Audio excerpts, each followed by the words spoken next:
Te pido que recuerdes una lista de números, uno tras otro, sin anotarlos. Empiezo a decirlos despacio. 3, 7, 5, 8, 2, 9. ¿Hasta dónde podrías llegar antes de que tu mente empiece a confundirse? Lo más probable es que en algún punto te cueste retener más de 7, 8 o 9 elementos. Y no eres solo tú.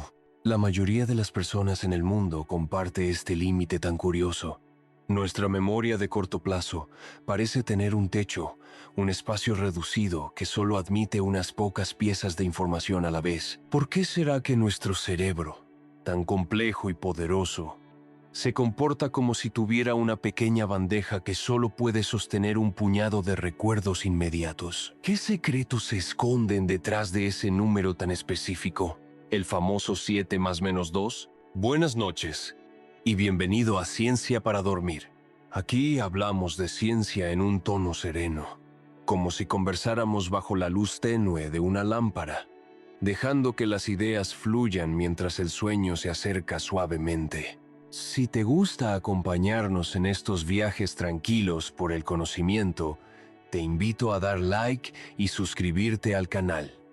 Así podremos seguir aprendiendo juntos, siempre con calma, siempre con curiosidad. Imagina por un momento que tu vida entera fuera una película, una larga secuencia de escenas encadenadas, con todos los colores, sonidos, aromas y emociones que alguna vez has experimentado. Esa película existe dentro de ti, aunque no siempre seas consciente de ello, y su nombre es memoria. La memoria es esa capacidad que tiene tu mente para almacenar lo que ocurre y, cuando lo necesitas, reproducirlo. Es como si tu cerebro fuera una enorme biblioteca en la que se guardan no solo datos fríos, como números o fechas, sino también los recuerdos cálidos de la infancia, el olor de un plato favorito o la melodía que te hace sonreír aunque no sepas de dónde la aprendiste. A veces creemos que la memoria es como un disco duro de computadora, un espacio donde se guarda la información de forma ordenada,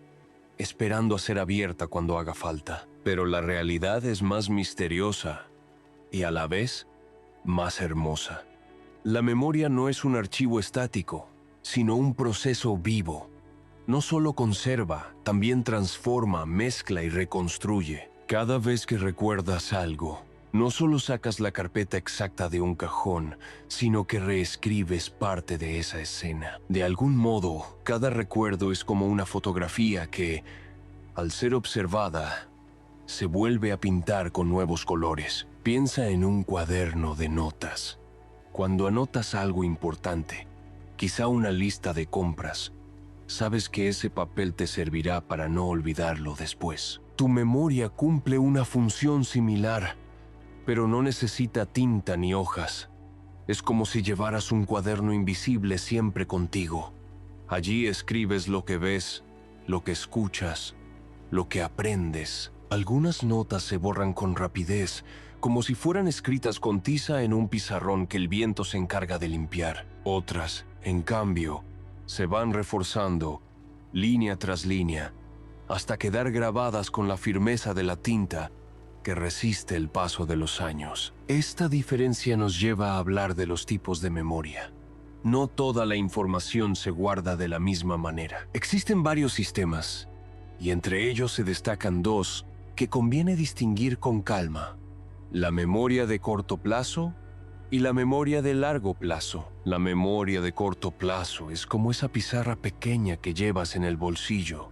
Solo puede contener unas pocas palabras o números al mismo tiempo, y lo que escribes allí tiende a desvanecerse rápidamente si no lo repasas. Es esa capacidad de retener durante unos segundos el número de teléfono que alguien te dicta, lo suficiente para marcarlo, pero no tanto como para recordarlo mañana. O la dirección que te dicen en la calle: gira 2 veces a la izquierda y luego a la derecha, que logras recordar hasta llegar, pero que probablemente olvides después de unos minutos. En cambio, la memoria de largo plazo es como una enorme biblioteca. Allí van a parar los conocimientos más duraderos, el idioma que hablas, las reglas que aprendiste de niño, los rostros de las personas queridas.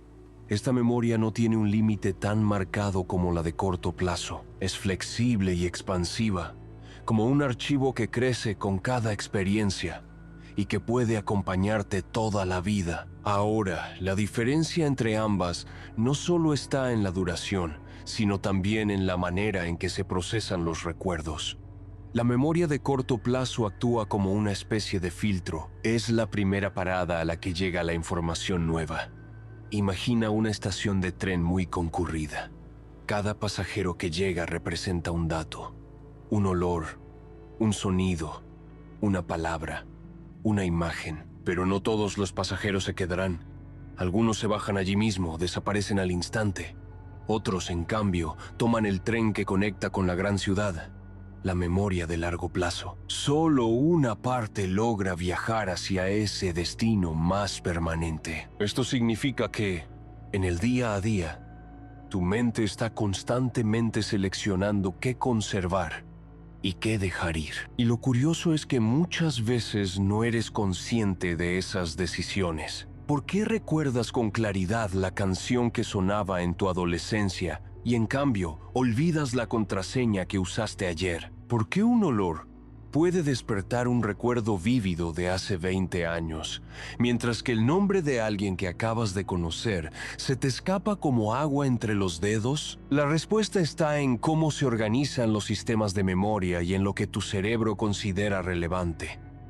Lo emocional, lo repetido o lo intensamente vivido suele pasar al archivo de largo plazo. Lo trivial, lo que no practicas, tiende a quedarse en la pizarra pequeña de corto plazo hasta que se borra. Este proceso tiene un ritmo propio, y ese ritmo marca la diferencia entre estar presentes y poder proyectarnos hacia el futuro. Porque sin memoria no habría identidad. Seríamos como viajeros que despiertan cada día sin saber de dónde vienen ni hacia dónde van. Piensa en la sensación de levantarte por la mañana y no recordar lo que soñaste. Por un instante hay un vacío extraño. Esa es la fragilidad de nuestra memoria, y a la vez su poder. Nos da continuidad, nos hace ser quienes somos. A lo largo de la historia, los filósofos y científicos han reflexionado sobre la memoria como un misterio esencial. Aristóteles, hace más de 2000 años, la veía como una especie de tesoro del alma, donde quedaban guardadas las huellas de nuestras experiencias. Más tarde, en la modernidad, se comparó con mecanismos físicos, relojes, cajas, máquinas. Hoy, en la era digital, solemos pensarla en términos de computadoras y procesadores, pero ninguna metáfora alcanza por completo, porque la memoria humana es más flexible y subjetiva que cualquier máquina creada hasta ahora. Un detalle fascinante es que, aunque solemos pensar en la memoria como un único depósito, en realidad no hay un lugar concreto en el cerebro donde se guarde todo. No existe una caja fuerte donde estén apilados tus recuerdos. Más bien, cada memoria es una red de conexiones entre neuronas. Es como si tu mente tejiera un tapiz con millones de hilos diminutos. Al recordar, lo que haces es encender de nuevo ese patrón de conexiones. Si alguna parte del tapiz se altera, el recuerdo cambia también. Por eso la memoria no es infalible. Recordamos con precisión algunos detalles y olvidamos otros. O incluso inventamos fragmentos sin darnos cuenta. Si lo piensas, esto nos muestra lo vivo que es el proceso de recordar. No somos máquinas fotográficas que capturan la realidad tal cual fue. Somos narradores que reescriben la historia cada vez que la cuentan. Y eso explica por qué dos personas que vivieron la misma situación pueden recordarla de maneras distintas. La memoria es tan personal como tu voz o tu mirada. Ahora bien, si queremos entender el límite del 7 más menos 2, necesitamos profundizar en esa pequeña pizarra mental de la que hablábamos.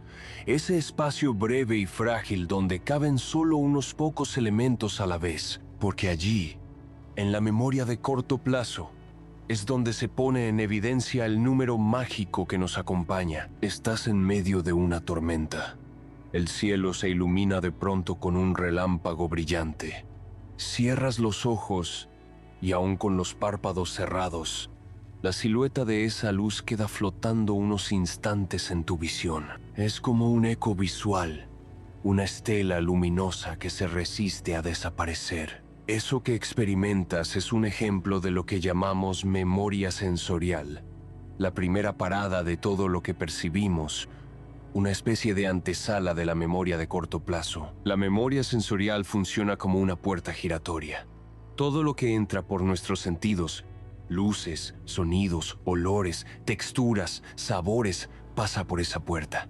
Pero no todo permanece. La mayoría de las impresiones se disuelven en cuestión de segundos, a veces menos de un segundo. Es como si tuviéramos un colador finísimo en el que las experiencias caen de manera constante. Algunas partículas se escurren al instante, otras, las más intensas o relevantes, logran pasar a un recipiente mayor, la memoria de corto plazo. Pensemos en la vista. Cada parpadeo podría borrar la imagen del mundo, pero nuestro cerebro mantiene un pequeño registro de lo que acaba de ver. Lo justo para que no percibamos la realidad como una sucesión de fotografías discontinuas. Ese registro fugaz se llama memoria icónica.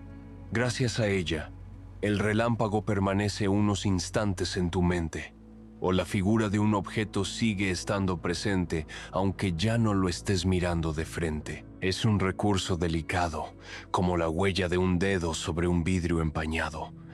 Dura poco, pero lo suficiente para unir un momento con el siguiente. Con el oído ocurre algo parecido. Imagina que alguien te dice una frase, palabra por palabra.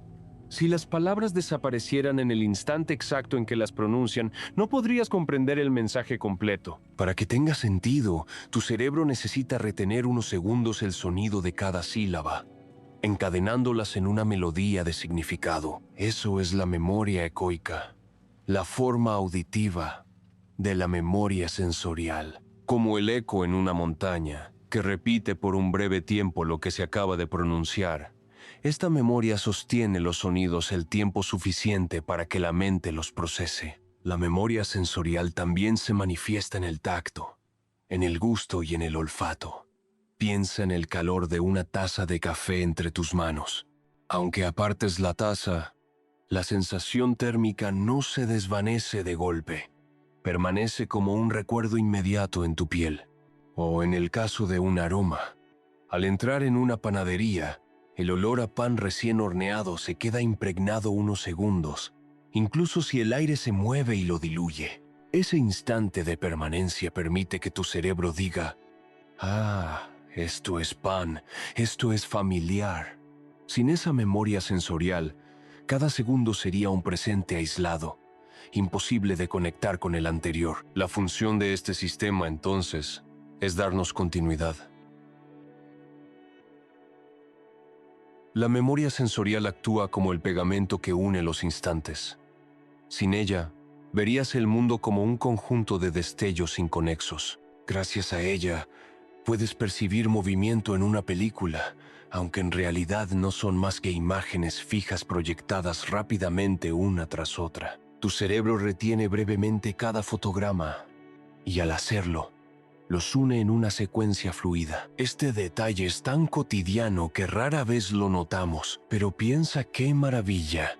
El simple hecho de que puedas ver una pelota rodar o escuchar una canción completa depende de que tu mente guarde esas huellas microscópicas durante unos segundos. Si no existiera la memoria sensorial, todo se desmoronaría como un mosaico cuyas piezas nunca llegan a juntarse. Ahora bien, la memoria sensorial no es perfecta ni ilimitada.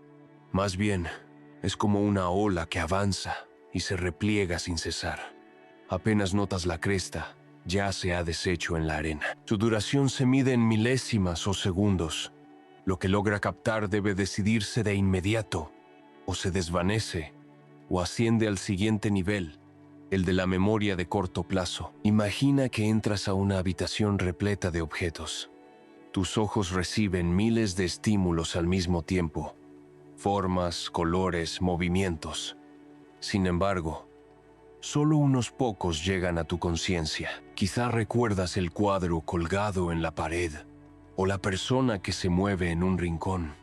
Lo demás, lo que tu cerebro consideró irrelevante, desaparece al instante. Ese filtro inicial es la memoria sensorial trabajando en conjunto con la atención. Es como si un guardia seleccionara qué invitados pueden pasar a la fiesta de la conciencia y cuáles deben marcharse en silencio. Este mecanismo tiene mucho sentido si lo piensas en términos de supervivencia. Nuestros antepasados vivían rodeados de estímulos, ramas moviéndose con el viento, el crujido de la hierba, el canto de los pájaros. Si el cerebro hubiera intentado guardar todo con el mismo nivel de detalle, se habría saturado. Pero la memoria sensorial permite captar el entorno y retener lo justo para decidir. Esto importa, esto no. De ese modo, un sonido repentino en la maleza podía quedarse registrado el tiempo suficiente para generar una reacción. ¿Es el viento o un depredador? Esa fracción de segundo podía marcar la diferencia entre vivir o no. Hoy en día, aunque ya no vivamos en selvas llenas de peligros, este proceso sigue siendo esencial. Piensa en cuando conduces un automóvil. Ves decenas de señales, luces, otros vehículos. La memoria sensorial te permite integrar rápidamente todo ese caudal de información, aunque la mayor parte se pierda. No necesitas recordar cada detalle de la calle, sino lo justo para reaccionar a tiempo. Un ejemplo más cercano y sencillo. Cuando alguien te hace una pregunta en medio de una conversación, tu cerebro ha retenido las últimas palabras lo suficiente como para que puedas responder con sentido. Si todo se esfumara de inmediato, estarías constantemente perdido, sin poder hilar frases ni comprender lo que ocurre a tu alrededor. Lo curioso es que muchas veces no nos damos cuenta de la existencia de esta memoria porque sucede en un plano muy sutil. Es como un telón de fondo invisible, pero sin ella, el resto de la memoria no podría funcionar. Sería como intentar escribir en un cuaderno sin que la tinta se adhiera al papel. La memoria sensorial es ese primer trazo que hace posible que lo siguiente tenga continuidad. Hay experimentos que ilustran su funcionamiento. Uno de los más conocidos consiste en mostrar a una persona una imagen llena de letras durante apenas una fracción de segundo. Cuando se le pide que repita las letras que vio, suele recordar solo unas pocas, pero si se le indica una fila específica justo después de mostrar la imagen, puede recitar más letras de esa fila de lo que parecía posible. Eso demuestra que, aunque la información desaparezca rápido, durante un instante más largo de lo consciente, la memoria sensorial retiene una copia casi completa de la escena. Es como si hubiera una fotografía borrosa que se desvanece gradualmente, pero de la que aún podemos rescatar fragmentos si sabemos dónde mirar. Este fenómeno se aplica también al oído. Seguro te ha pasado que alguien te dice algo y, distraído, no prestas atención. Entonces preguntas, ¿qué dijiste? Y justo en ese momento, tu mente reproduce las palabras que parecían perdidas, como si tuvieras un pequeño grabador interno que almacena lo último escuchado, lo suficiente para recuperarlo. Esa es la memoria ecoica en acción. Lo interesante es que la memoria sensorial no trabaja sola. Está íntimamente ligada con la atención. Es como si tu cerebro tuviera un escenario lleno de actores, pero el reflector de la atención solo iluminara a uno o dos.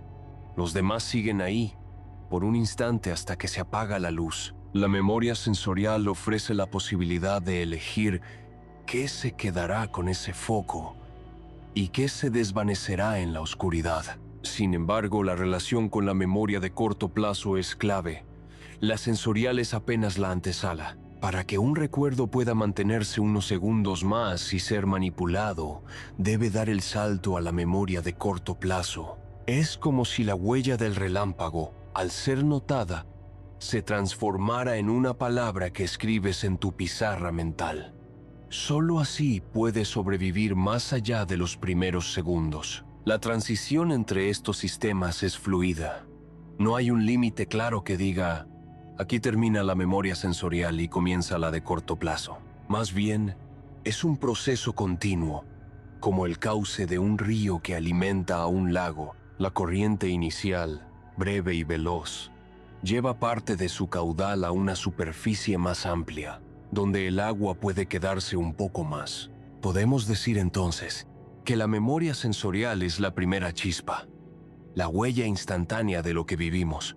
Nos permite conectar un segundo con el siguiente y da a nuestro mundo la ilusión de continuidad. Sin ella, ni siquiera podríamos apreciar el paso de una frase, el movimiento de una ola o la luz intermitente de una estrella. Para comprender cómo llegamos al famoso límite del 7 más menos 2, necesitamos ahora explorar esa siguiente parada, la memoria de corto plazo. Allí es donde los recuerdos inmediatos se asientan unos segundos más, luchando por permanecer antes de desvanecerse o ser archivados en la memoria de largo plazo.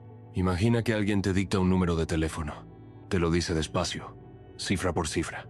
4, 7, 2, 5, 1, 3. Mientras escuchas, repites en silencio la secuencia dentro de tu cabeza. No tienes dónde anotarla, así que confías únicamente en tu mente. Durante unos segundos la retienes intacta, como si las cifras estuvieran flotando en un espacio interior.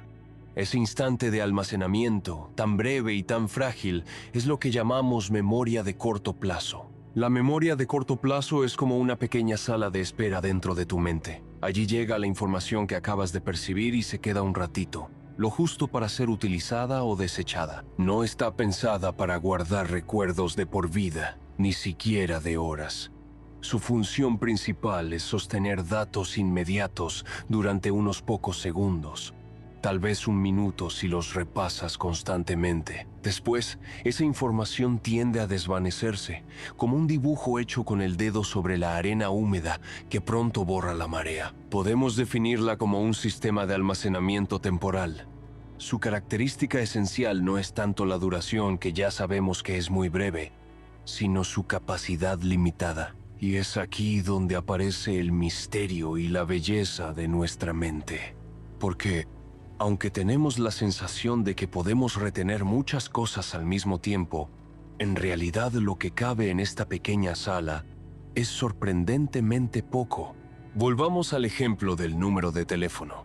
Mientras lo repites en silencio, tu mente está realizando un esfuerzo activo para mantenerlo. Pero si alguien interrumpe y te pregunta otra cosa, es muy probable que la secuencia desaparezca de inmediato.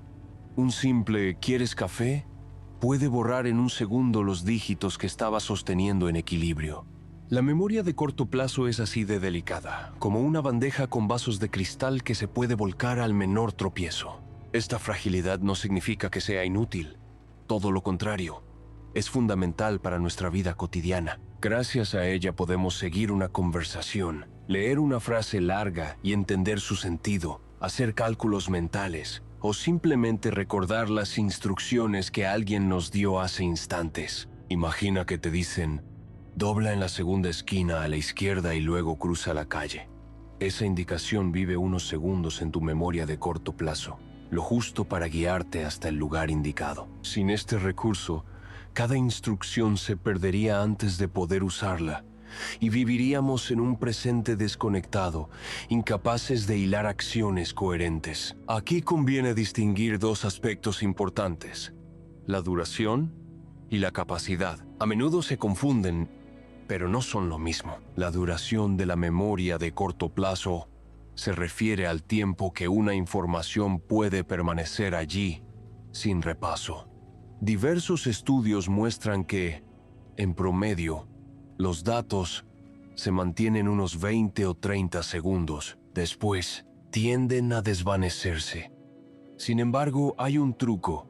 Si repites o repasas esa información, puedes extender su permanencia. Es lo que hacemos cuando repetimos una dirección en voz baja una y otra vez hasta llegar a destino. Este proceso se llama ensayo de mantenimiento. Pero incluso con repaso, lo que retienes sigue siendo muy vulnerable a las distracciones. Basta con que algo capture tu atención para que se borre de golpe. La capacidad, por otro lado, se refiere a cuántos elementos distintos puedes retener al mismo tiempo en tu memoria de corto plazo. Y aquí es donde aparece ese número curioso del que hablábamos antes, el famoso 7 más menos 2.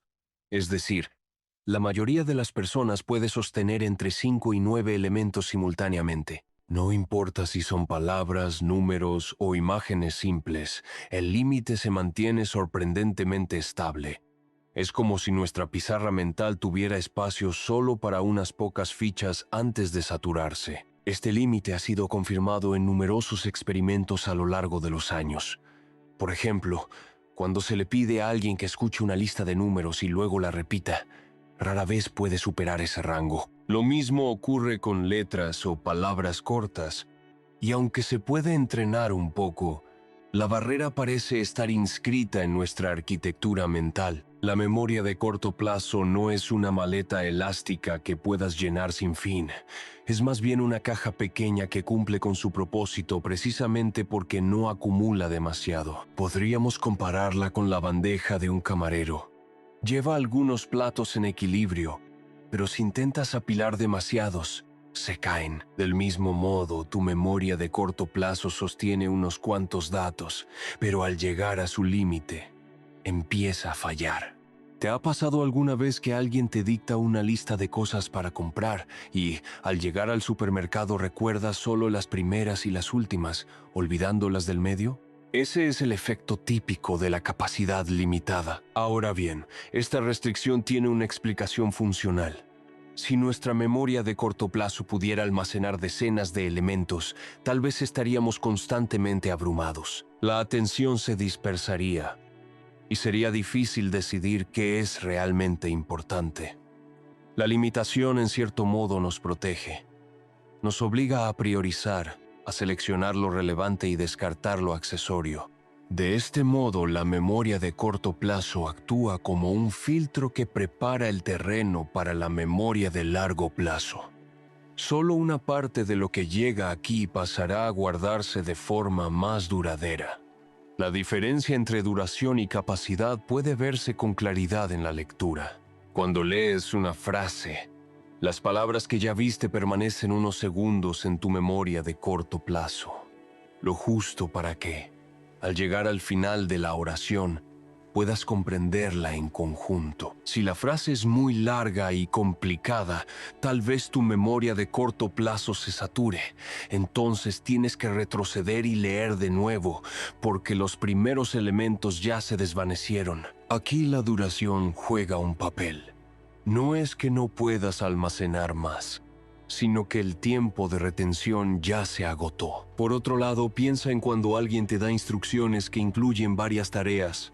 Saca la basura, apaga las luces, cierra la ventana y no olvides regar las plantas. Si lo intentas sin anotarlo, es probable que recuerdes las dos primeras cosas, y tal vez la última, pero olvides alguna del medio. Eso es la capacidad limitada en acción. Puedes retener algunos ítems, pero al llegar al tope, el resto se pierde. Un aspecto fascinante de la memoria de corto plazo es que no solo almacena información pasivamente, también la manipula. Cuando haces una cuenta mental, como sumar 37 más 25, no tienes una hoja para escribir los números. Lo que haces es retenerlos en tu mente unos segundos y operar con ellos. Es un ejemplo de cómo la memoria de corto plazo se transforma en lo que los psicólogos llaman memoria de trabajo. Un espacio mental donde no solo guardas, sino que también procesas datos. Sin embargo, lo que define a la memoria de corto plazo y lo distingue de otras formas de memoria es ese carácter efímero y limitado. Es como el escenario pequeño de un teatro donde solo caben unos pocos actores a la vez.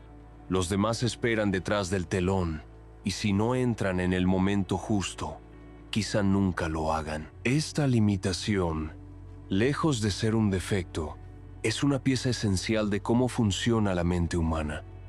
Nos obliga a vivir el presente con atención selectiva.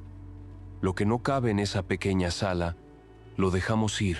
Y lo que sí entra, tiene la oportunidad de convertirse en parte de nuestra historia si logra pasar a la memoria de largo plazo. Así, podemos ver a la memoria de corto plazo como una frontera delicada entre el instante y la permanencia. Es el puente entre la percepción inmediata y los recuerdos duraderos. Allí se libra una batalla constante entre lo que se olvida y lo que se guarda, entre lo que dura unos segundos y lo que se convierte en aprendizaje para toda la vida. Si recuerdas el número de teléfono, si logras seguir una conversación, si comprendes una frase larga o resuelves un cálculo mental, es gracias a esta forma de memoria. Breve, limitada, vulnerable, pero indispensable. Y aquí es donde surge la gran pregunta: ¿cómo hacemos para engañar o ampliar este límite? ¿Hay maneras de retener más de 5, 7 o 9 elementos a la vez? En otras palabras, ¿podemos doblar las reglas de esta pequeña sala de espera? La respuesta nos lleva al siguiente tema: las estrategias que utilizamos para agrupar la información y así vencer, al menos un poco, el límite del 7 más menos 2. En 1956, un psicólogo llamado George Miller publicó un artículo que se volvió célebre en la historia de la psicología cognitiva. Su título era en apariencia sencillo: The Magical Number 7, Plus or Minus 2. Allí presentaba una observación que parecía casi trivial, pero que con el tiempo se convertiría en una de las ideas más citadas para explicar cómo funciona nuestra mente. Miller notó que, cuando se trata de retener información inmediata en la memoria de corto plazo, la mayoría de las personas solo podía manejar entre 5 y 9 elementos, ni menos, ni mucho más. Ese rango se convirtió en un misterio fascinante. ¿Por qué nuestra mente, con todo su poder, parece funcionar dentro de una franja tan estrecha? Lo llamaron el número mágico, 7 más menos 2. Mágico no porque tenga propiedades sobrenaturales, sino porque aparecía una y otra vez en los experimentos, como si estuviera inscrito en los límites de nuestra mente. Pensemos en un ejemplo muy cotidiano. Supongamos que alguien te dicta una lista de palabras al azar: árbol, río, sol, pájaro, montaña, nube, fuego, casa, perro, guitarra. 10 palabras, simples, comunes. Cuando intentas repetirlas, lo más probable es que recuerdes unas 7 u 8 y que las del medio se te escapen. Si la lista es más corta, de 5 o 6 elementos, probablemente la retengas con facilidad. Si es más larga, empieza la dificultad. El rango aparece con claridad. Miller observó que este fenómeno no se limitaba a palabras. Ocurría con números, letras, figuras geométricas, incluso tonos musicales. La memoria de corto plazo, ese espacio mental tan delicado, parecía tener un umbral universal, entre 5 y 9 unidades de información al mismo tiempo. Piensa en lo que ocurre cuando te dan un número de teléfono de 7 dígitos. Para la mayoría de las personas es posible recordarlo sin demasiada dificultad, siempre que lo repitan mentalmente unas cuantas veces. Pero si a ese número se le añaden más cifras, como ocurre con los números de teléfono internacionales o las tarjetas de crédito, recordarlo de un tirón se vuelve casi imposible. Por eso solemos agrupar los números en bloques: 4 dígitos, luego otros 4, y así sucesivamente. Sin darnos cuenta, estamos aplicando estrategias para adaptarnos a la capacidad limitada de nuestra memoria. Lo interesante es que este límite no es un número fijo para todos, sino un rango. Algunas personas tienden hacia el extremo inferior, recordando alrededor de 5 ítems. Otras hacia el superior, llegando hasta 9. Pero lo extraordinario es que en general casi todos nos mantenemos dentro de esa banda estrecha. No hay quien recuerde de golpe 20 elementos distintos en la memoria de corto plazo sin recurrir a técnicas especiales. Eso nos dice que no es cuestión de práctica casual, sino de cómo está diseñado nuestro cerebro. Este hallazgo despertó debates intensos. ¿Por qué 5 a 9? ¿Por qué no 3 o 15? Algunos científicos han sugerido que el límite tiene que ver con la capacidad de atención consciente. Otros que refleja la cantidad de información que puede circular en los circuitos neuronales antes de que se pierda por falta de repaso. Sea cual sea la causa, el número mágico se volvió un emblema de nuestra mente. Un recordatorio de que no somos máquinas infinitas, sino organismos con fronteras precisas. Podemos probarlo de manera sencilla. Te propongo un ejercicio mental. Trata de repetir esta secuencia de números. 4, 9, 2, 7, 6, 3, 5, 8. 8 dígitos. Si los dices en voz baja 2 o 3 veces, probablemente los recuerdes. Ahora intenta con esta otra. 7, 1, 4, 9, 6, 2, 8, 5, 3, 0, 4, 7. 12 dígitos. Aquí las cosas se complican. Lo habitual es que recuerdes las primeras cifras y las últimas, pero que las del medio se mezclen o desaparezcan. Eso es la capacidad del 7 más menos 2, actuando con toda su fuerza. El mismo patrón aparece en otros aspectos de la vida cotidiana. Por ejemplo, cuando intentamos recordar una lista de tareas pendientes, es frecuente que podamos enumerar unas 6 o 7 sin dificultad, pero que al llegar a la décima se nos escape alguna. También ocurre con nombres. Si en una reunión conoces a muchas personas de golpe, recordarás con suerte 5 o 6 nombres. El resto se evaporará antes de que tengas oportunidad de asociarlos a un rostro o un detalle más duradero. Miller no solo observó el límite, también notó algo curioso: la flexibilidad de lo que llamamos ítem o unidad de información. Un ítem no tiene por qué ser una sola letra o número. Puede ser un grupo de ellos, si tu mente los organiza como una unidad. Por ejemplo, 1984 puede recordarse como 4 dígitos sueltos, o como el año 1980, y 4, en el primer caso, ocupa 4 espacios en tu memoria de corto plazo. En el segundo, solo 1.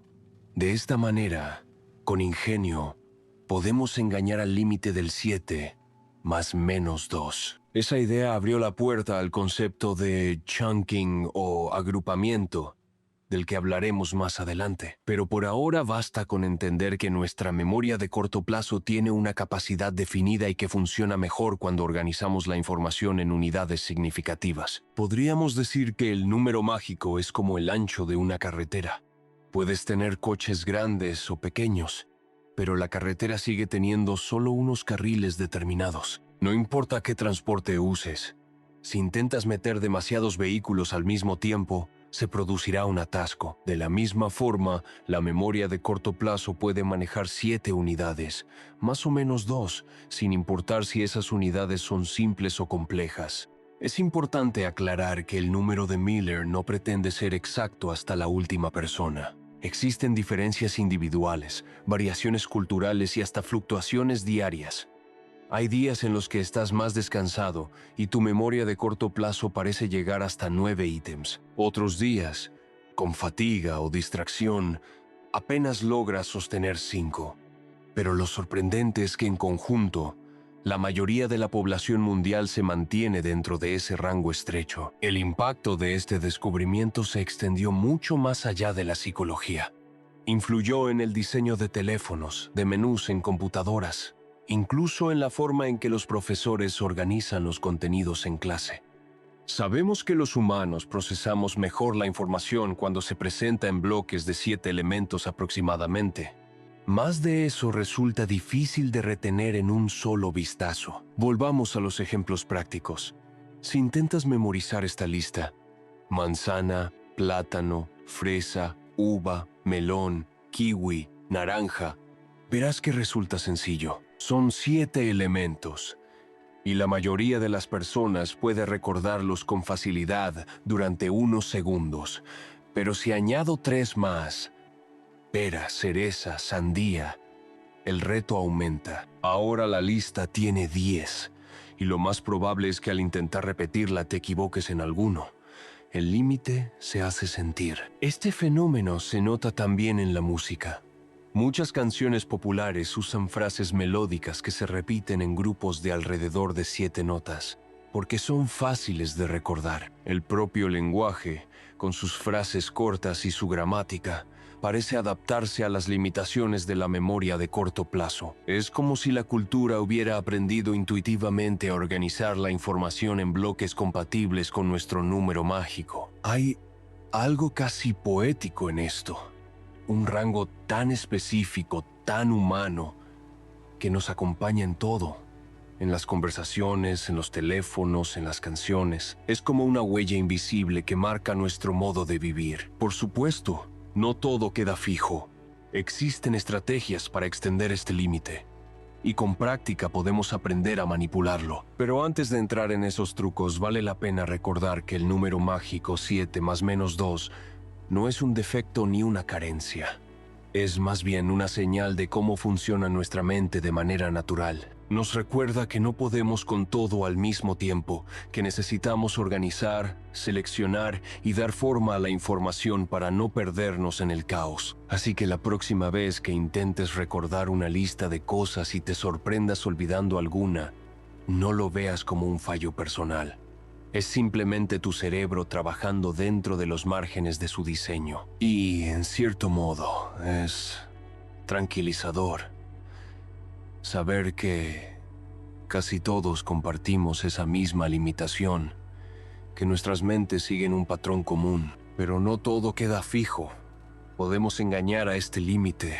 Cuando George Miller describió el número mágico 7 más menos 2, no solo habló de un límite, también señaló una curiosa salida, la posibilidad de expandirlo mediante lo que llamó agrupamiento o chunking en inglés. La idea era simple y a la vez poderosa.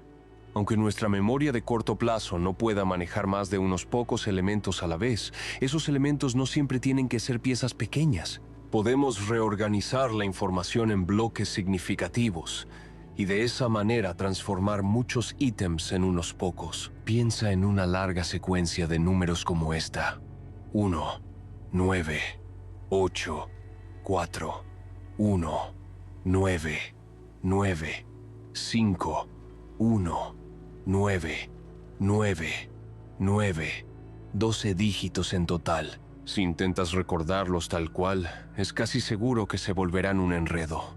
Tu memoria de corto plazo, con su capacidad limitada, no podrá sostener tantos elementos sueltos. Pero observa lo que ocurre si los agrupamos. 1984, 1995, 1999. De pronto, esos 12 números se convierten en 3 unidades fáciles de retener, porque cada grupo corresponde a una fecha reconocible. Lo que antes era imposible, ahora se vuelve manejable. Este es el corazón del chunking. Convertir lo complejo en algo simple mediante la organización. No se trata de aumentar mágicamente el espacio de la memoria de corto plazo, sino de utilizarlo con inteligencia. Si la bandeja solo permite sostener 7 platos, entonces lo que hacemos es colocar varios alimentos dentro de un mismo plato. Así, la memoria no los ve como elementos separados, sino como un conjunto coherente. El agrupamiento se da de manera espontánea en muchas áreas de nuestra vida. Por ejemplo, cuando recordamos números de teléfono, es raro que alguien los diga como una larga secuencia de 10 dígitos. En cambio, solemos dividirlos en bloques. 3 cifras, luego otras 3, y finalmente 4. Este formato no es casualidad. Está diseñado para aprovechar la capacidad limitada de la memoria de corto plazo. Al presentarlo en unidades más pequeñas, resulta mucho más fácil de retener. Otro caso está en el aprendizaje de idiomas. Cuando un estudiante se enfrenta a nuevas palabras, al principio parecen fragmentos aislados, difíciles de retener, pero con la práctica, el cerebro empieza a agrupar. Por ejemplo, en inglés, once upon a time No se memoriza como 4 palabras separadas, sino como una sola frase, un bloque de sentido que significa érase una vez. El cerebro aprende a ver esas 4 piezas como una unidad y así libera espacio para otras. En la música ocurre algo similar. Un pianista principiante puede sentir que cada nota es un mundo aparte, imposible de coordinar. Pero con la práctica, las notas se agrupan en acordes y compases. Lo que antes eran 10 movimientos individuales, se convierten en una sola figura rítmica. Así es como los músicos logran tocar secuencias complejas sin saturar su memoria. No recuerdan nota por nota, sino bloques de melodía. El agrupamiento también aparece en los deportes. Piensa en un jugador de ajedrez experimentado. Cuando mira el tablero, no ve 32 piezas sueltas, cada una independiente. Reconoce patrones. Un gambito, una defensa siciliana, una estructura de peones. Cada patrón es un bloque, y eso le permite procesar la partida con rapidez. Un principiante, en cambio, se siente abrumado porque intenta recordar pieza por pieza. El maestro agrupa, el novato fragmenta, incluso en tareas cotidianas. Usamos esta estrategia sin darnos cuenta. Cuando alguien te dicta una lista de compras, leche, pan, queso, jamón, tomates, lechuga, cebollas, zanahorias, manzanas, plátanos, fresas, lo normal es que no intentes retener 10 elementos sueltos. En lugar de eso, los agrupas en categorías.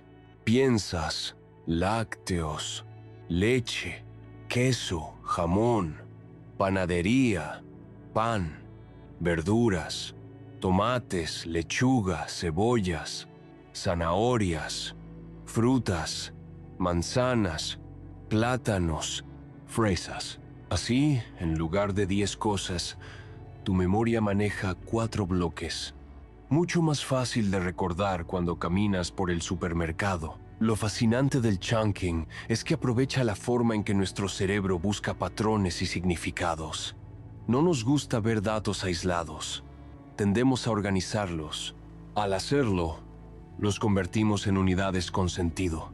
Y ese sentido es lo que permite que pasen del frágil espacio de la memoria de corto plazo a los archivos más duraderos de la memoria de largo plazo. De hecho, muchas técnicas de estudio se basan en esta idea. Cuando los estudiantes preparan un examen, en lugar de memorizar párrafos enteros de información, los dividen en esquemas o mapas conceptuales. Cada bloque representa un conjunto de ideas relacionadas. En la práctica, no recuerdan palabra por palabra, sino la estructura general, y desde ahí reconstruyen el contenido. El agrupamiento también es fundamental en la tecnología y el diseño. Los menús de las computadoras, por ejemplo, suelen organizar las opciones en grupos de alrededor de 7 elementos. Si un menú tuviera 15 o 20, el usuario se sentiría perdido. En cambio, al dividirlo en bloques, el diseño se adapta mejor a la memoria humana. Lo mismo ocurre con los números de identificación, como los de las tarjetas de crédito. Se presentan en bloques de 4, porque así resulta más fácil verificarlos y recordarlos. Incluso en la cultura popular vemos ejemplos de chunking. Las matrículas de los automóviles suelen tener combinaciones de letras y números que, al estar agrupadas, resultan más manejables. Lo mismo pasa con las contraseñas. Una larga secuencia de caracteres es difícil de retener, pero si se organiza en pequeños bloques, como Sol Casa 2025, se vuelve mucho más accesible. Podemos ver el chunking como una herramienta que nos permite estirar los límites del 7 más menos 2. No elimina la restricción, pero la hace más llevadera. Es como tener una maleta pequeña y aprender a doblar la ropa de tal manera que quepa más dentro. La capacidad de la maleta no cambia, pero la manera en que organizamos su contenido marca la diferencia. Un detalle interesante es que los bloques no tienen un tamaño fijo. Dependen del conocimiento previo y de la familiaridad que tengamos con el material. Para alguien que sabe mucho de historia, Primera Guerra Mundial, es un solo bloque cargado de información. Fechas, batallas, personajes. Para otra persona, en cambio, puede ser una colección de datos aislados difíciles de conectar. Lo mismo ocurre en la música, en el deporte o en cualquier disciplina. Cuanto más conocimiento tienes, más grandes son tus bloques. Y eso significa que tu memoria de corto plazo se vuelve más eficiente. Este principio explica por qué los expertos parecen recordar tanto más que los novatos. No es que tengan una memoria mágica, sino que organizan la información en bloques más grandes y significativos. Su experiencia les permite comprimir muchos datos en una sola unidad. Es como si hablaran en un idioma que reduce frases enteras a una palabra. En la vida cotidiana, el agrupamiento nos acompaña constantemente. Piensa en las placas de los automóviles, que suelen tener combinaciones como ABC 123. En lugar de 6 caracteres sueltos, los recordamos como 2 bloques, letras y números. O en las canciones infantiles que repiten secuencias de rimas, lo que permite a los niños memorizarlas con facilidad. En todos esos casos, el truco está en organizar. Al comprender esta estrategia, podemos aplicarla de forma consciente. Por ejemplo, si necesitas dar una presentación y recordar varios puntos clave, en lugar de memorizarlos como 10 frases distintas, puedes agruparlos en 3 o 4 temas generales. Así no solo te resultará más fácil recordarlos, sino que también los podrás comunicar con mayor claridad. Lo mismo ocurre con el aprendizaje de nombres. Si conoces a varias personas en una fiesta, puedes agrupar mentalmente sus nombres en función de una categoría. Los 3 que trabajan en informática, las 2 que vienen de la misma ciudad. Cada grupo se convierte en un bloque, y eso facilita el recuerdo. En resumen, el chunking es una de las estrategias más naturales y efectivas que tenemos para expandir los límites de la memoria de corto plazo. Nos permite tomar una secuencia de elementos caóticos y transformarla en un conjunto ordenado y significativo. Y en ese orden está la clave. Lo que tiene sentido, lo que forma parte de un patrón, es mucho más fácil de retener que lo que está fragmentado. Así, el número mágico de Miller deja de ser una barrera rígida y se convierte en un desafío creativo.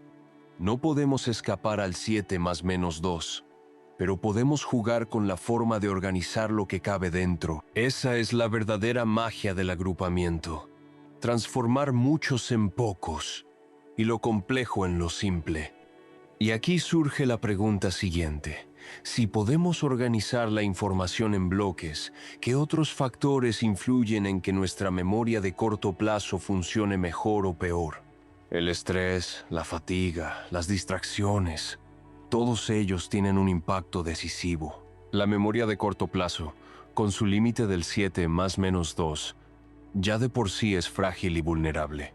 Pero más allá de su capacidad natural, existen factores que pueden fortalecerla o debilitarla. El estado en que te encuentres, el ambiente que te rodea y la manera en que usas tu atención influyen directamente en lo que logras retener durante esos breves segundos.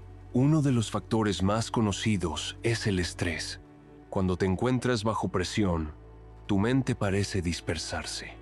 Imagina que alguien te dicta un número importante y en ese mismo instante recibes un mensaje urgente en el teléfono. Sientes cómo se acelera tu corazón, cómo tu respiración se vuelve más corta. El número que acababas de repetir en silencio se esfuma de golpe, como si nunca lo hubieras escuchado. El estrés actúa como una ráfaga de viento que borra la pizarra de tu memoria de corto plazo. Esto tiene una explicación biológica.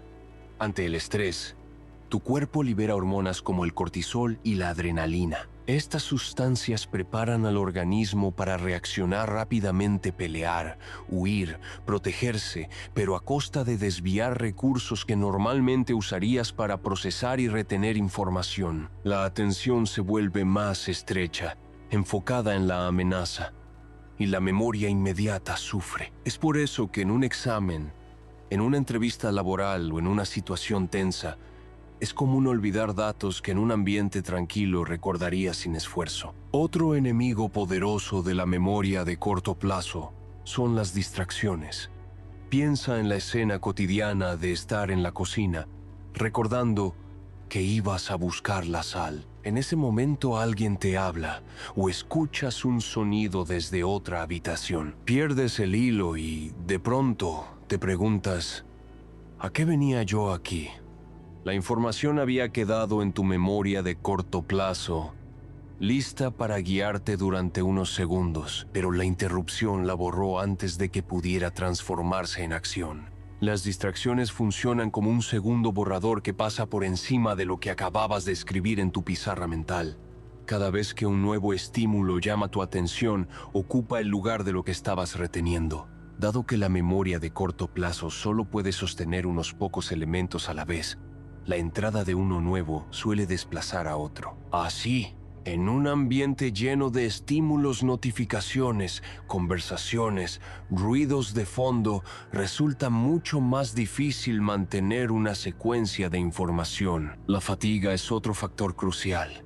Cuando el cuerpo y la mente están cansados, la memoria de corto plazo se debilita. Has experimentado esto seguramente al final de un día largo, cuando intentas recordar lo que acababas de leer en un mensaje y descubres que tu mente no lo retuvo. El cansancio reduce la capacidad de atención y hace que la pizarra mental se vuelva aún más borrosa de lo habitual. La falta de sueño, en particular, tiene efectos muy marcados.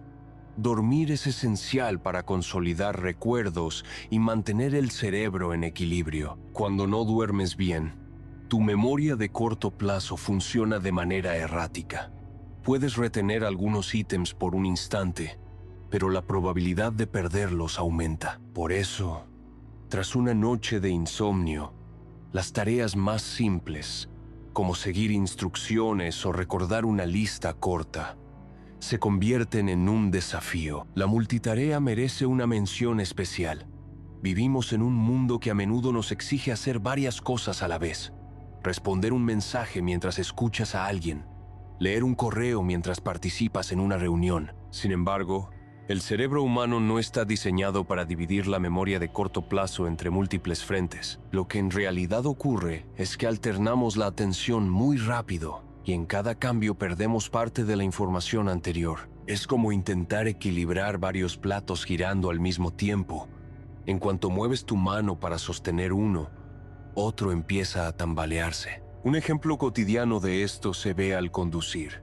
Imagina que estás manejando y, al mismo tiempo, conversas con alguien en el asiento del copiloto mientras tu teléfono vibra en el bolsillo. En ese instante, tu memoria de corto plazo recibe estímulos de 3 frentes: la carretera, la conversación y la curiosidad por el mensaje. El resultado es que alguno de esos 3 elementos pierde prioridad. Tal vez te distraes y olvidas el último detalle de la conversación, o pasas por alto una señal en el camino. La memoria inmediata no puede atenderlo todo con la misma claridad. Algo parecido ocurre cuando intentas leer un texto mientras miras la televisión. Tu memoria de corto plazo alterna entre lo que lees y lo que escuchas, pero no logra retener ambos de manera efectiva. Cuando regresas a la lectura, descubres que olvidaste la frase anterior, y cuando prestas atención al programa, pierdes el hilo de la historia. Esto no es falta de habilidad personal, sino un reflejo de los límites naturales de la memoria inmediata. No todas las influencias son negativas. También existen factores que pueden fortalecer la memoria de corto plazo. El interés, por ejemplo, juega un papel fundamental. Si lo que recibes te resulta significativo o emocionante, es más probable que lo retengas. Una canción que te gusta puede quedarse en tu mente aunque la escuches solo una vez, mientras que un número de teléfono irrelevante se borra de inmediato. La emoción actúa como pegamento que fija temporalmente la información. La repetición consciente es otro recurso. Cuando repasas un dato varias veces, le das más tiempo para permanecer en tu memoria de corto plazo. Piensa en cómo recuerdas una dirección que te acaban de dar. Si la repites mentalmente mientras caminas, la mantienes activa. Este repaso no garantiza que se convierta en un recuerdo a largo plazo, pero sí que dure más allá de los pocos segundos que tendría de vida sin tu esfuerzo. El contexto también influye.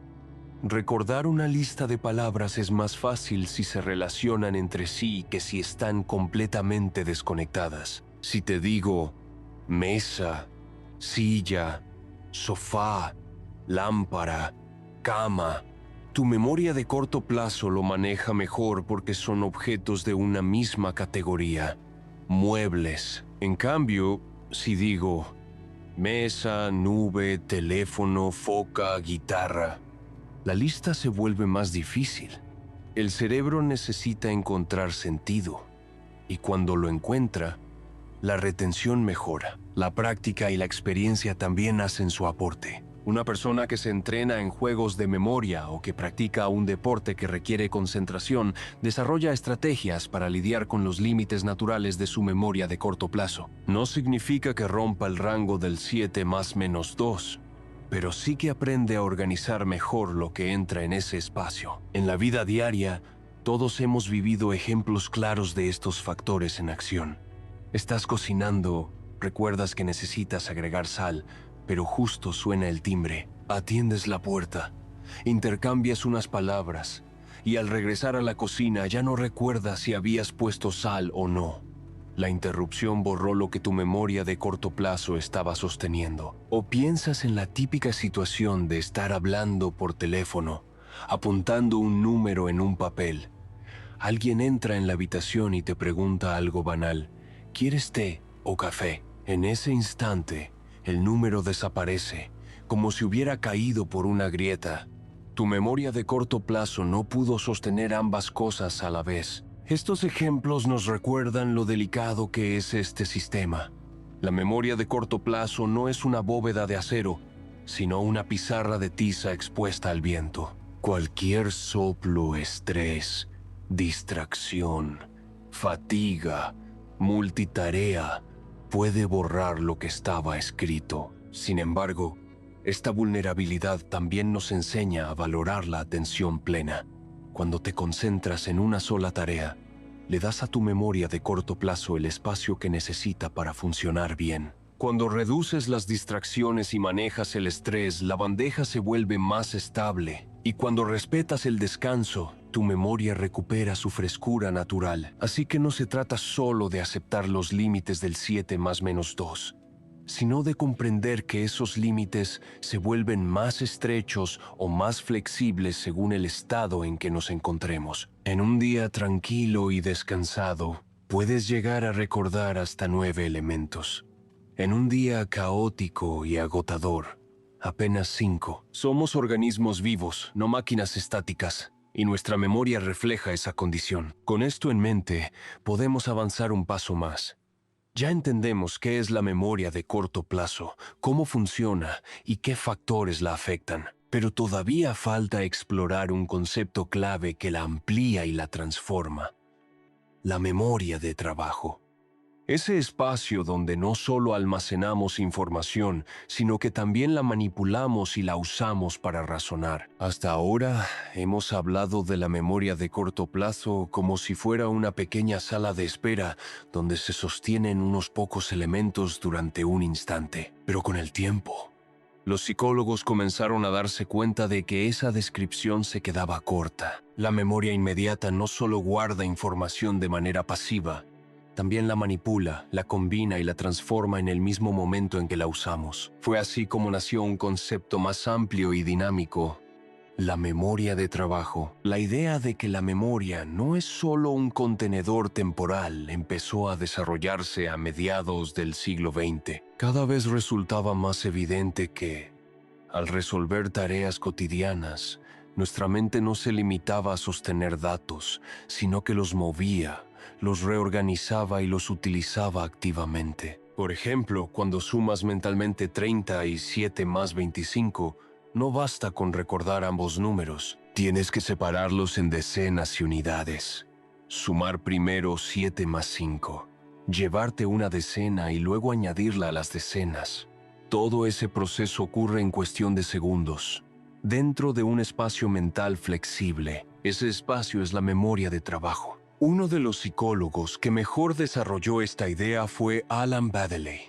En la década de 1970, propuso un modelo que revolucionó la comprensión de cómo funciona la memoria inmediata. Según él, no se trataba de un único cajón donde se guardaba todo, sino de un sistema compuesto por varias partes que colaboran entre sí, como los miembros de una pequeña orquesta. Cada uno cumple una función específica, y juntos logran que podamos razonar, resolver problemas y comprender el mundo en tiempo real. En el modelo de Baddeley destacan tres componentes principales: el bucle fonológico, la agenda visoespacial y el ejecutivo central. El bucle fonológico se encarga de todo lo relacionado con los sonidos y el lenguaje.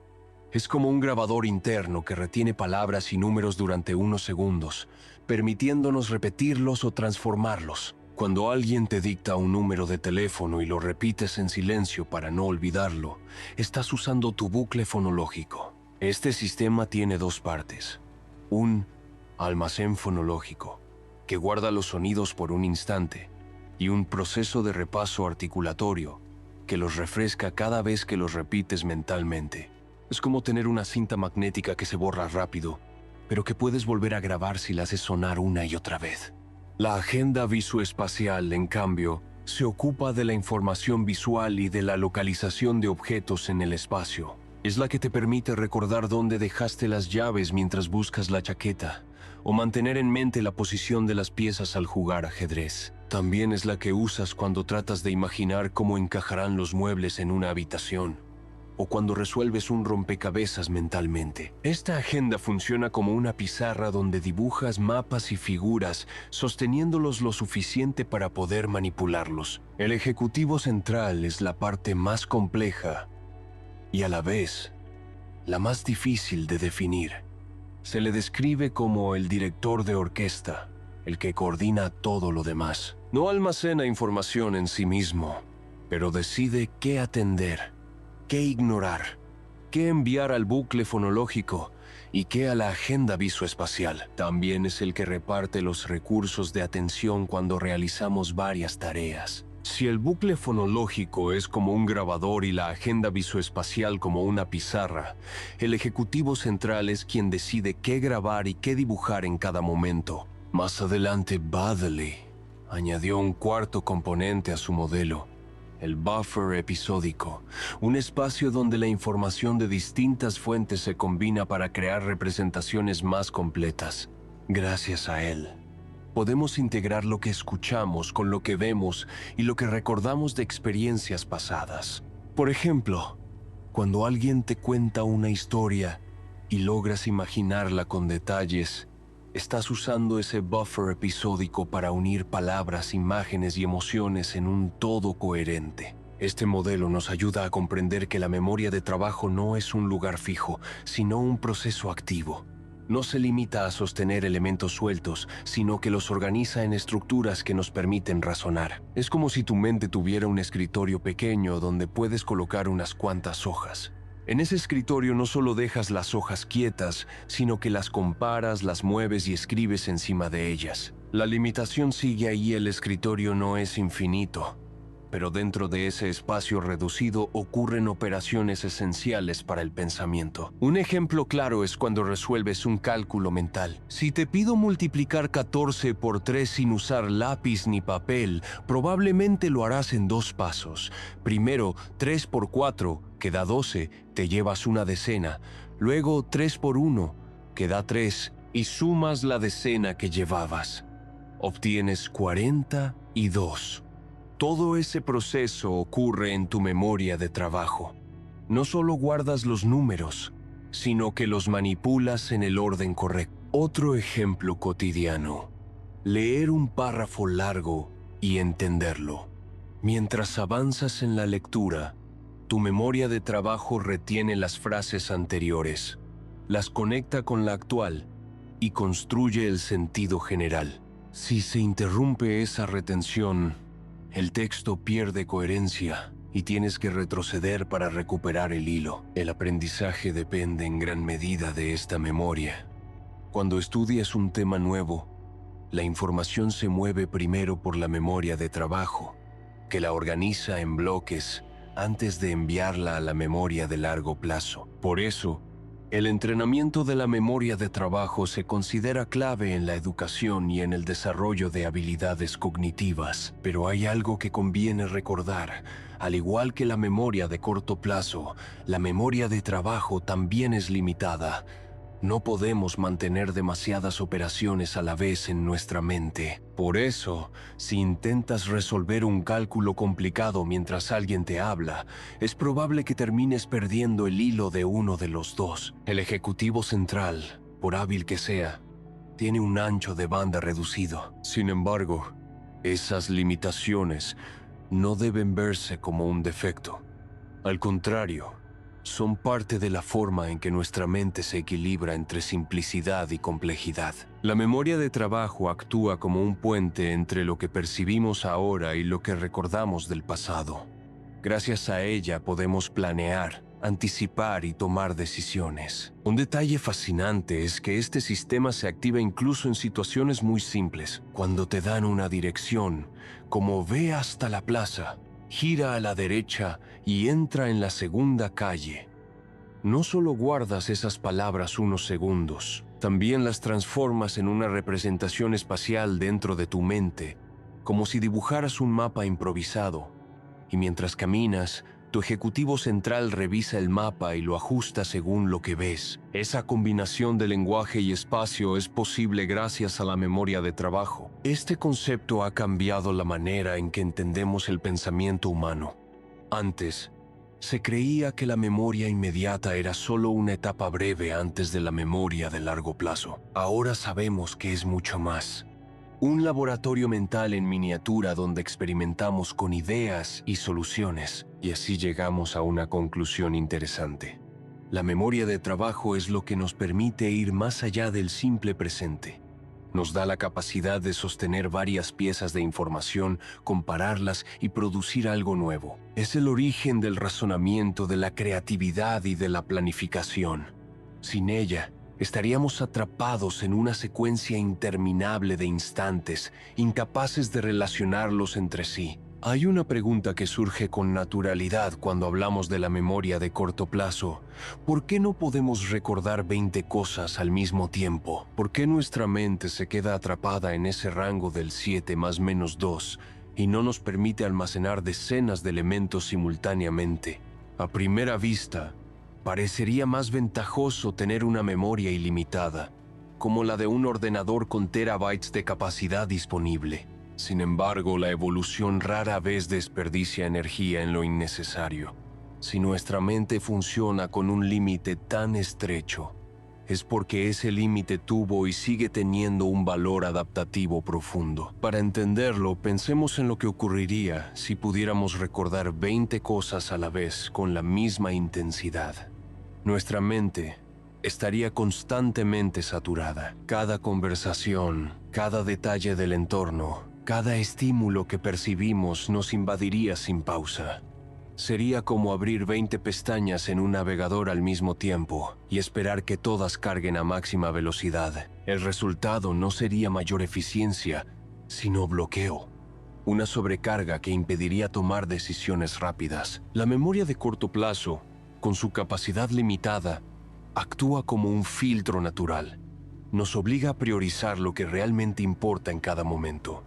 Esa selección es fundamental para la supervivencia. En un entorno natural, lo esencial no es retener cada hoja moviéndose con el viento, cada sonido lejano o cada olor pasajero. Lo crucial es enfocar la atención en aquello que puede significar alimento, refugio o peligro. Imaginemos a nuestros antepasados en la sabana africana. Estaban rodeados de estímulos: el crujido de ramas, el vuelo de aves, el olor de la hierba, el calor del sol. Entre todo ese caos sensorial, debían ser capaces de centrarse en lo relevante. Si un depredador se movía entre los arbustos, esa señal debía destacarse por encima de las demás. Una memoria ilimitada habría hecho que todos los detalles tuvieran el mismo peso, y con ello habría resultado mucho más difícil reaccionar con rapidez. El límite del 7 más menos 2 es en realidad un mecanismo de protección. Al mantener un número reducido de elementos en la memoria de corto plazo, el cerebro evita colapsar bajo una avalancha de estímulos. Así se asegura de que podamos tomar decisiones eficaces en cuestión de segundos. La ventaja adaptativa también se observa en la capacidad de planificar acciones inmediatas. Pensemos en la tarea de preparar un refugio improvisado con ramas y hojas. Para hacerlo, basta con retener unas pocas instrucciones en la mente, elegir el lugar, colocar la estructura principal, añadir la cobertura. 3 pasos claros, fáciles de manejar. Si la memoria intentara abarcar 20 instrucciones simultáneas, lo más probable es que ninguna se completara bien. El límite, entonces, nos ayuda a simplificar la acción y a concentrarnos en lo esencial. Otro ejemplo está en la caza. Un grupo de cazadores necesitaba coordinarse, observar a la presa, prever sus movimientos. Retener demasiada información a la vez habría dispersado la atención. Lo efectivo era mantener en mente unas pocas señales clave: la dirección del viento, la posición de los compañeros, el comportamiento del animal. Con eso bastaba para actuar. Incluso hoy, en situaciones modernas, el límite sigue teniendo sentido.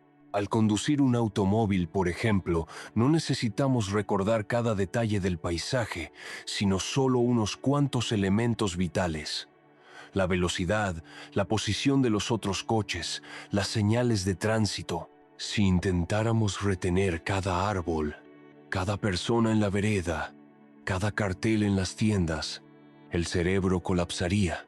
El límite nos mantiene enfocados en lo que realmente garantiza la seguridad.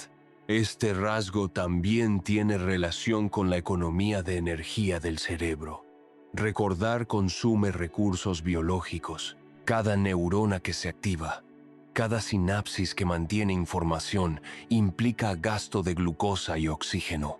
Una memoria de corto plazo ilimitada requeriría muchísima más energía de la que un organismo puede permitirse. Al mantener un rango estrecho, el cerebro equilibra eficacia y eficiencia.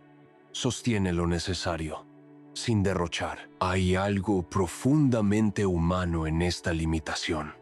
Nos recuerda que no estamos hechos para abarcarlo todo, sino para elegir. La vida no se trata de registrar cada detalle, sino de priorizar los que tienen sentido en el momento presente. La memoria de corto plazo, con su capacidad restringida, es como un pequeño escenario donde solo caben unos pocos actores, y son esos actores los que deciden la dirección de la obra. Curiosamente, este límite también ha moldeado la cultura.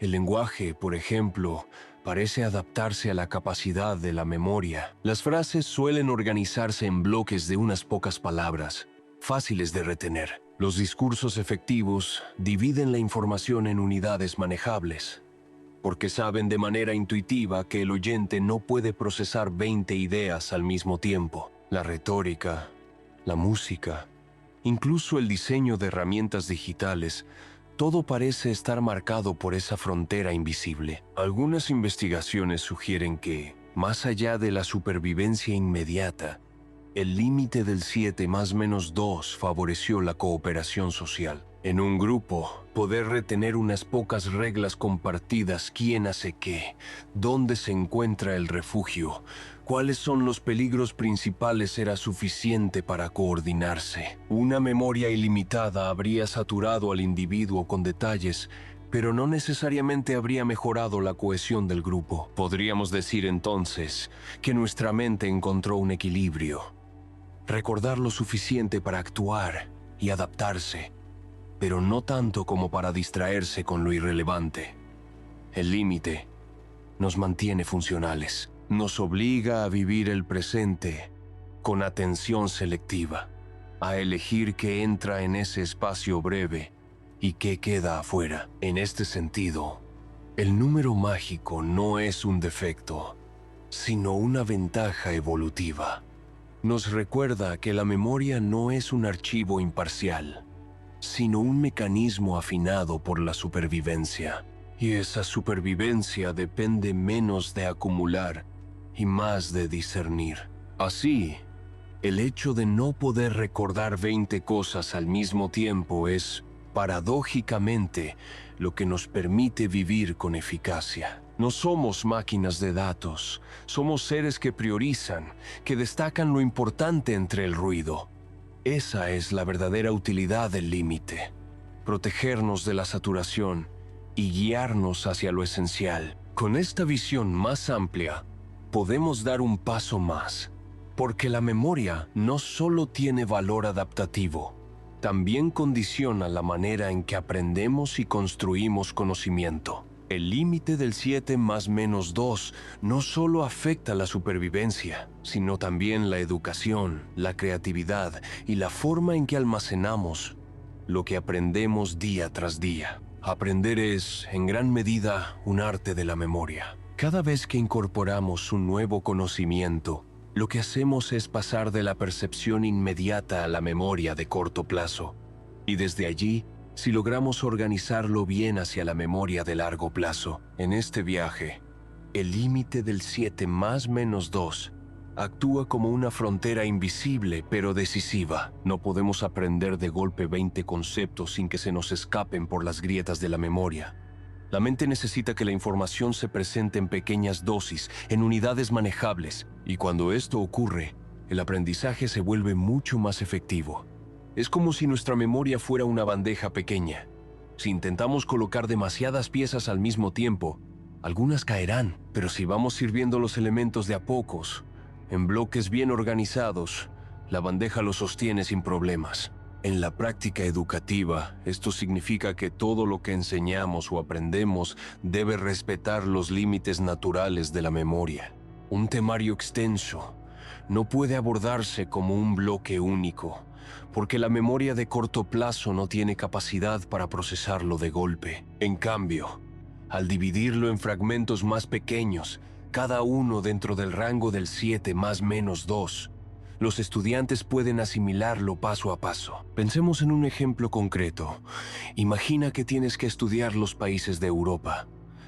Si intentas memorizar de una sola vez más de 40 nombres, tu memoria de corto plazo colapsará. Pero si los agrupas en regiones nórdicos, bálticos, balcánicos, mediterráneos, centrales, cada grupo se convierte en un bloque, y dentro de ese bloque puedes trabajar con listas de 6 o 7 países. De este modo, lo que parecía una tarea imposible se vuelve alcanzable. Esto explica por qué los buenos docentes suelen estructurar sus clases en secciones breves. Saben, quizá de manera intuitiva, que sus alumnos no pueden sostener 20 ideas simultáneas. Por eso dividen los contenidos en bloques, cada uno con un número limitado de conceptos. Luego los repiten, los relacionan y los conectan para que logren pasar a la memoria de largo plazo. La repetición, de hecho, es otra estrategia que se apoya en el límite del 7 más menos 2. Cuando repetimos un dato varias veces, lo mantenemos activo en la memoria de trabajo, aumentando las probabilidades de que se consolide. Un profesor que retoma la idea principal en distintos momentos de la clase no lo hace por insistir, sino porque sabe que así se refuerza el puente entre corto y largo plazo. El aprendizaje de idiomas es un terreno donde este límite se ve con claridad. Un estudiante no puede aprender 100 palabras nuevas en un solo día y retenerlas todas, pero sí puede aprender 7, repasarlas, usarlas en frases y reforzarlas al día siguiente.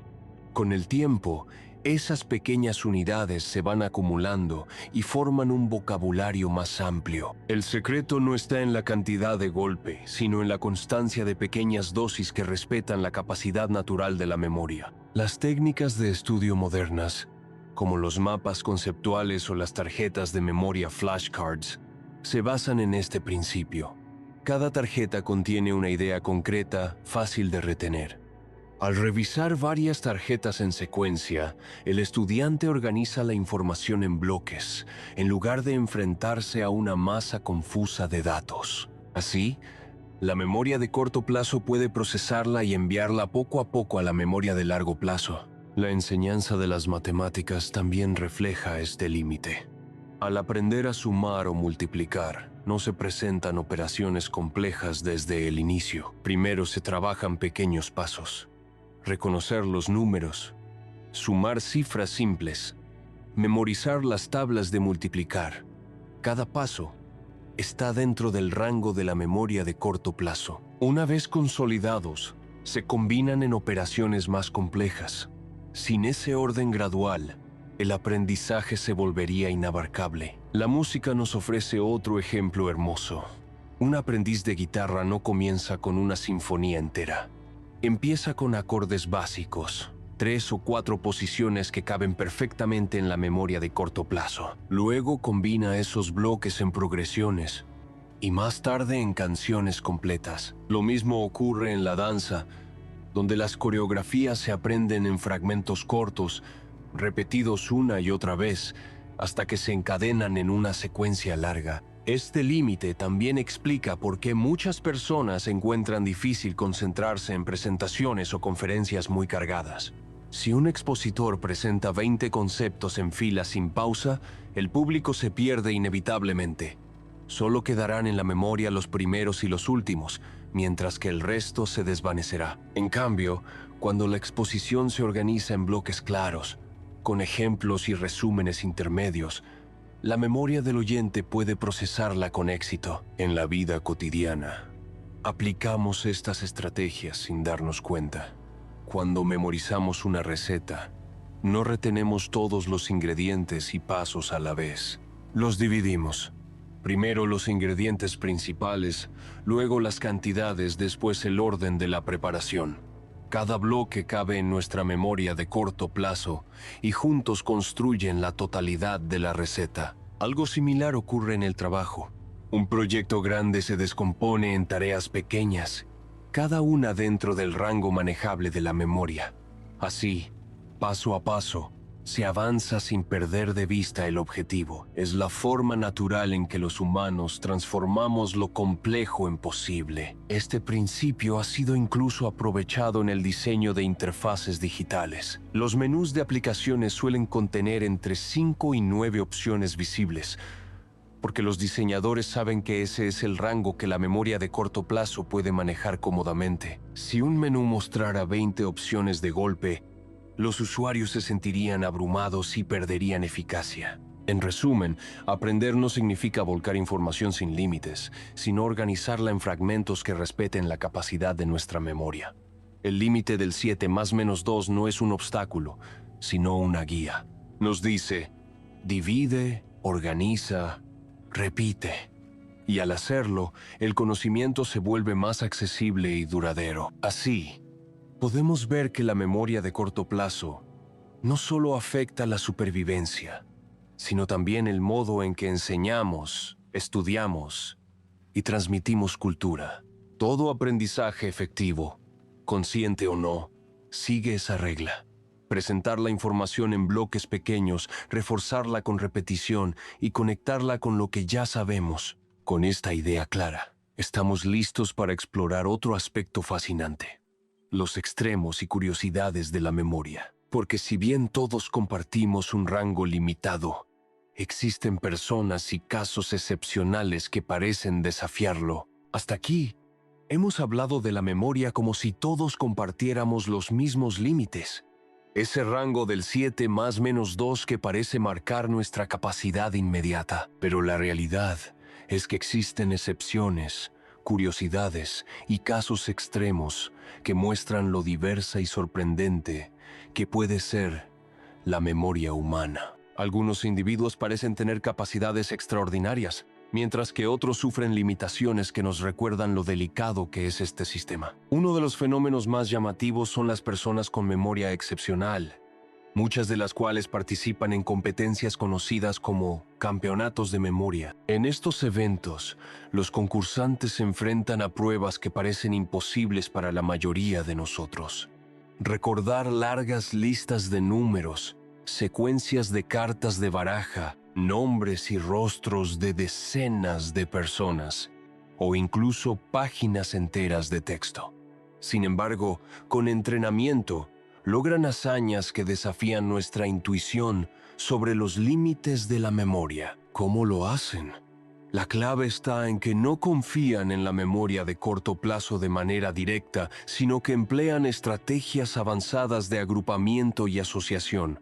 Una de las más famosas es el llamado Palacio de la Memoria, una técnica que se remonta a la antigua Grecia. Consiste en imaginar un espacio físico familiar, una casa, un templo, una calle conocida, y colocar mentalmente allí los elementos que se desean recordar. De este modo, cuando quieren repasar la información, recorren ese espacio en su imaginación y recuperan los recuerdos en orden. Un campeón de memoria no recuerda las 50 cartas de una baraja como ítems sueltos. En su mente, convierte cada carta en una imagen llamativa, un personaje, un objeto, una acción, y la coloca en un lugar específico de su palacio mental. Así, lo que sería imposible para nuestra memoria de corto plazo se convierte en una secuencia organizada de escenas visuales. El truco no es tener un cerebro distinto, sino aprovechar al máximo los recursos que todos poseemos. Estas habilidades muestran hasta qué punto la memoria puede entrenarse.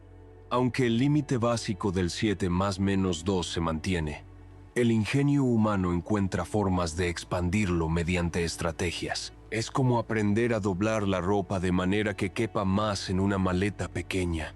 La maleta no cambia, pero la organización sí. Otro caso curioso es el de la memoria eidética, más conocida popularmente como memoria fotográfica. Algunas personas, sobre todo niños, parecen tener la capacidad de retener imágenes con una claridad sorprendente durante varios segundos o minutos después de haberlas visto.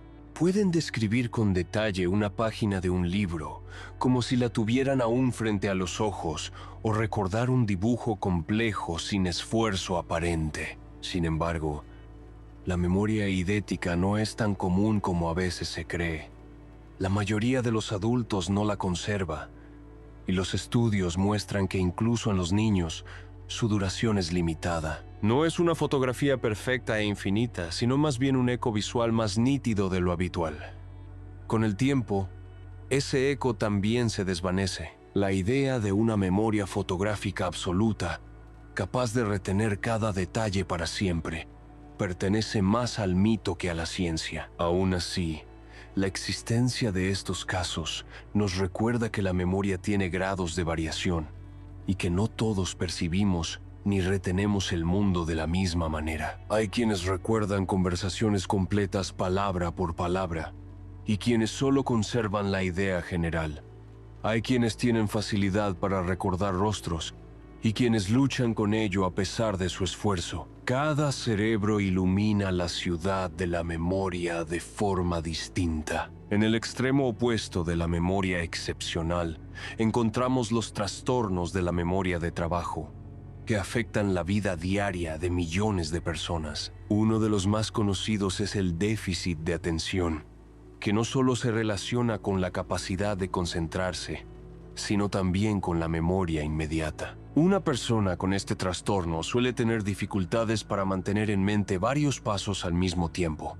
Por ejemplo, si recibe una instrucción con 3 partes, puede recordar la primera y olvidar las siguientes. Esto no es falta de inteligencia, sino un reflejo de cómo la memoria de trabajo se ve interrumpida por la dificultad de sostener la atención de manera constante. La amnesia es otro trastorno que pone de relieve lo frágil que es la memoria.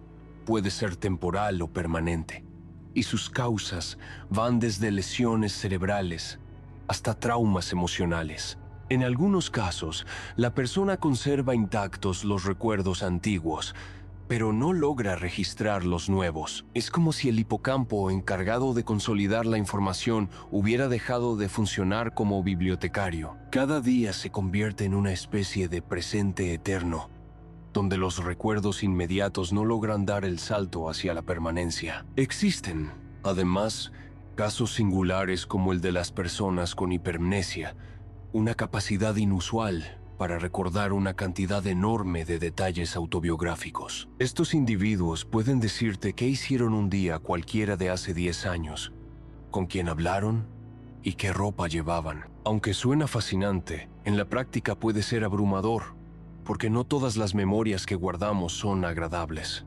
Recordar con excesiva nitidez cada detalle de la vida puede ser tan difícil como olvidar demasiado. También están los casos de amnesia selectiva, en los que ciertos recuerdos se bloquean mientras otros permanecen intactos. A menudo ocurre tras experiencias traumáticas.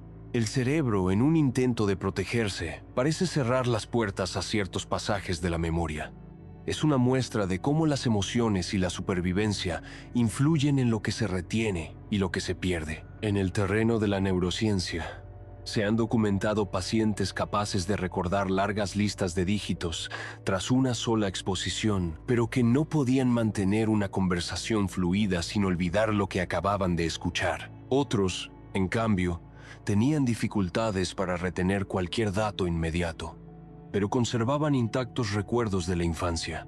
Estas diferencias revelan que la memoria no es un bloque uniforme, sino un entramado de sistemas que pueden fallar o fortalecerse de manera independiente. Los extremos, tanto de memoria excepcional como de memoria debilitada, nos muestran la elasticidad y la vulnerabilidad de este proceso. En ellos se reflejan las maravillas y las fragilidades de nuestra mente. Quizá lo más llamativo de todo es que, en cualquiera de estos casos, la memoria no deja de ser parte de lo que nos define. Una persona con memoria prodigiosa, un niño con memoria eidética, un individuo con amnesia parcial o un campeón de memoria que ha entrenado su cerebro hasta límites insospechados, todos nos recuerdan que la memoria es un espejo de lo humano, diverso y complejo. Estos relatos nos invitan a reflexionar sobre cómo vivimos nuestros propios límites. Tal vez no recordemos 50 números en fila, ni podamos evocar con detalle cada día de nuestra infancia, pero sí tenemos la capacidad de seleccionar, organizar y dar sentido a lo que recordamos.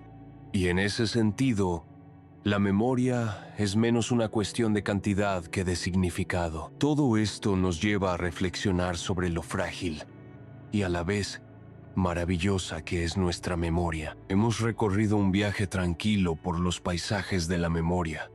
Empezamos preguntándonos qué es esa capacidad misteriosa que nos permite guardar y recuperar lo que vivimos. Descubrimos que no es un archivo frío, sino un proceso vivo, frágil y poderoso a la vez, que se extiende desde los primeros segundos de percepción sensorial hasta los recuerdos que nos acompañan toda la vida. Vimos cómo la memoria de corto plazo actúa como una pequeña sala de espera, capaz de sostener solo unos pocos elementos durante instantes breves. Aprendimos que su límite, el famoso 7 más menos 2, marca la frontera de lo que podemos retener en un momento dado. No es un número al azar.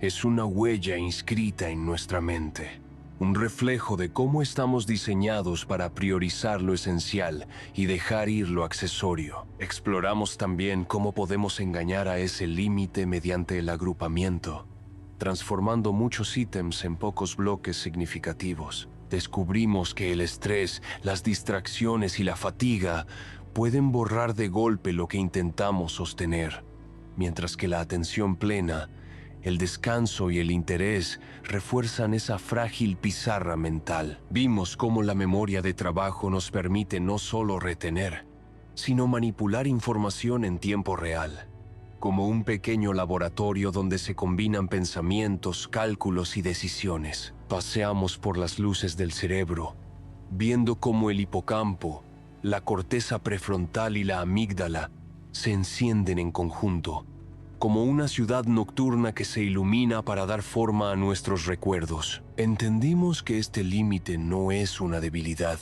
sino una ventaja evolutiva, una manera de evitar la sobrecarga, de enfocarnos en lo importante, de sobrevivir en entornos caóticos y de aprender con pasos pequeños y firmes. Nos maravillamos con los casos excepcionales, los campeones de memoria que entrenan palacios mentales, Los niños con memoria e idética, y también las personas que enfrentan trastornos que nos recuerdan lo delicado que es este sistema. Todo ello nos mostró que la memoria no es igual para todos, pero que en su diversidad late lo que nos hace humanos. Y ahora, al mirar hacia atrás, podemos responder a la pregunta inicial. ¿Por qué nuestra mente tiene ese límite tan curioso?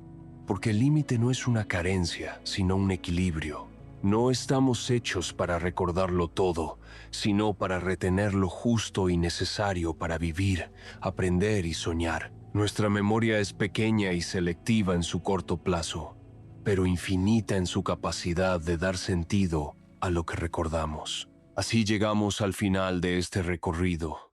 Espero que la calma de estas ideas te acompañe mientras te entregas al descanso. Buenas noches. Que descanses con la certeza de que tu mente guarda justo lo que necesita para vivir, aprender y soñar.